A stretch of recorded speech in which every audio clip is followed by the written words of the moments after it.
So, hello dear students, welcome to most affordable and trusted platform G Centric।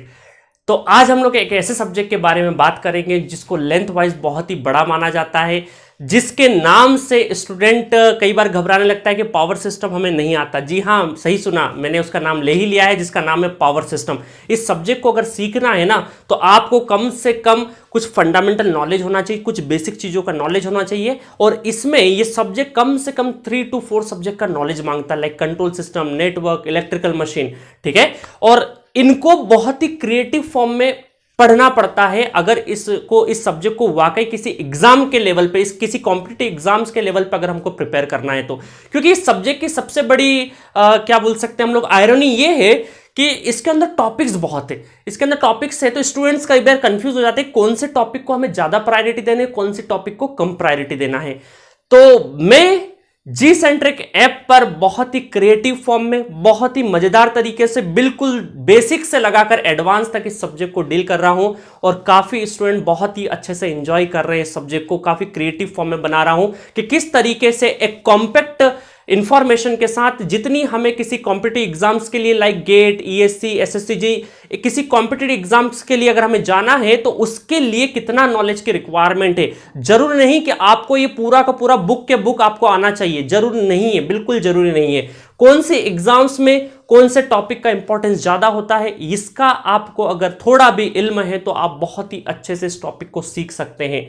क्योंकि machine, electrical machine and power system, these are the 2 fundamental subjects. अगर आपके fundamentals बहुत ही अच्छे हैं तो इन दोनों subjects को बहुत ही अच्छे से सीखा जा सकता है। अभी मैं बात कर रहा हूं पावर सिस्टम की, और आपके लिए ट्रेलर में पेश है इसका एक नमूना, जिसके अंदर आप पाएंगे किस तरीके से जी सेंट्रिक एप्लीकेशन पे, जो कि प्ले स्टोर से डाउनलोड की जा सकती है, उस पर किस तरीके से लेक्चर चल रहा है, उसका ट्रेलर देखिए।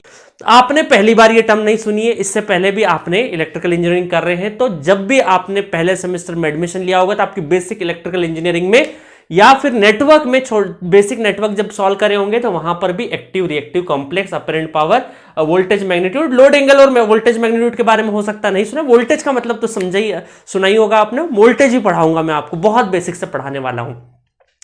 तो 1 by 1 हम लोग यहां पावर सिस्टम में भी देखेंगे क्वांटिटी। और एक और चीज, इन क्वांटिटीज को मैं लोड एंगल और वोल्टेज मैग्नीट्यूड अगर छोड़ दो तो बाकी एक्टिव पावर, रिएक्टिव पावर और अपरेंट पावर मैं ऑलरेडी नेटवर्क एनालिसिस में आपको पढ़ा चुका हूं, सर्क्यूट्स में इनके डेरिवेशन, इनकी वेव फॉर्म। तो एक आपका रजिस्टिव कंपोनेंट में चले गया और एक काय में चले जाएगा, इंडक्टर में चले जाएगा। अगर मैं यहां से इसका फेजर ड्रॉ करूं तो दोनों पैरेलल में वोल्टेज तो क्या रहेगा, सेम रहेगा। वोल्टेज तो दोनों के लिए वोल्टेज सेम रहेगा, Vn। थोड़ा सा हम लोग ग्रो कर गए ना, इतना तो आपको सर्किट का समझ होगा।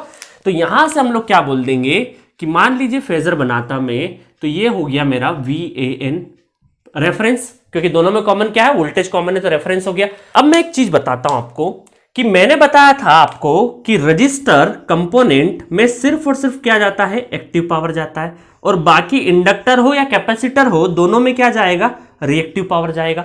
तो मान लीजिए इनके करंट भी अलग अलग है, रजिस्टर में जाने वाला करंट अलग है और इंडक्टर में जाने वाला करंट अलग है। तो यहां से हम क्या बोल सकते हैं, इस IN का अगर कंपोनेंट IR के इसमें लिखना चाहें तो IR करंट अगर मुझे लिखना है तो IR करंट को in terms of IAN current कैसे लिख सकता हूं, इसका कॉस कंपोनेंट। तो इसका मतलब क्या हो जाएगा यहां से, देखिए जब आप जागते रहते हैं या दिन की बात करें हम लोग, तो दिन में आप क्या करते हैं, अपनी बॉडी से क्या करते हैं, एनर्जी रिलीज करते हैं। एनर्जी रिलीज का मतलब आप कोई ना कोई काम कर रहे होंगे, एक्टिव या वर्किंग मोड में है, तो ये आपकी बॉडी क्या कर रही होगी, कुछ ना कुछ वर्क कर रही होगी। ऐसा काम जो कि फिजिकली दिख भी रहा है हमें, ऐसा वर्क कर रही होगी जो फिजिकली दिख भी रहा है हमें। तो ये 15 to 17 आवर्स में आपकी बॉडी क्या करेगी, वर्क करेगी, ठीक है। और जब आपकी एनर्जी क्या हो जाएगी, पूरी लो हो जाएगी, एनर्जी पूरी लो हो जाएगी, उसके बाद आप थक जाएंगे और फिर रात में क्या करेंगे, आप लोग सो जाएंगे।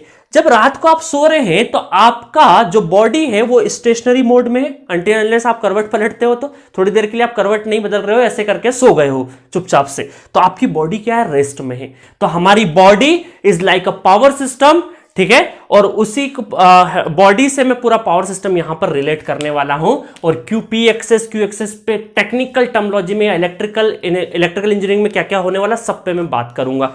ये तो सिर्फ ट्रेलर था। इसका अगर फुल वर्जन देखना है जिसके अंदर बहुत ही ज्यादा हम लोगों ने न्यूमेरिकल डिस्कस करे हैं विद थ्योरी, जितना सफिशिएंट थ्योरी होना चाहिए वो सब कुछ डिस्कस किया है। और अगर इसका फुल वर्जन आपको देखना है तो आज ही डाउनलोड करिए अपने प्यारे प्ले स्टोर से, जी सेंट्रिक टाइप करिए, जी सेंट्रिक ऐप को डाउनलोड करिए, उसके अंदर स्टोर सेक्शन में जाइए, स्टोर सेक्शन में आप अपनी रिस्पेक्टिव ब्रांच जो कि इलेक्ट्रिकल है उसको सिलेक्ट करिए। इलेक्ट्रिकल स्ट्रीम में जाने के बाद आपको पावर सिस्टम मिलेगा, पावर सिस्टम के अंदर ये लेक्चर को आप फुल वर्जन में एंजॉय कर सकते हैं एट अफोर्डेबल प्राइस। ठीक है गाइस, तो मिलेंगे नेक्स्ट लेक्चर में, जब तक के लिए बाय एंड टेक केयर।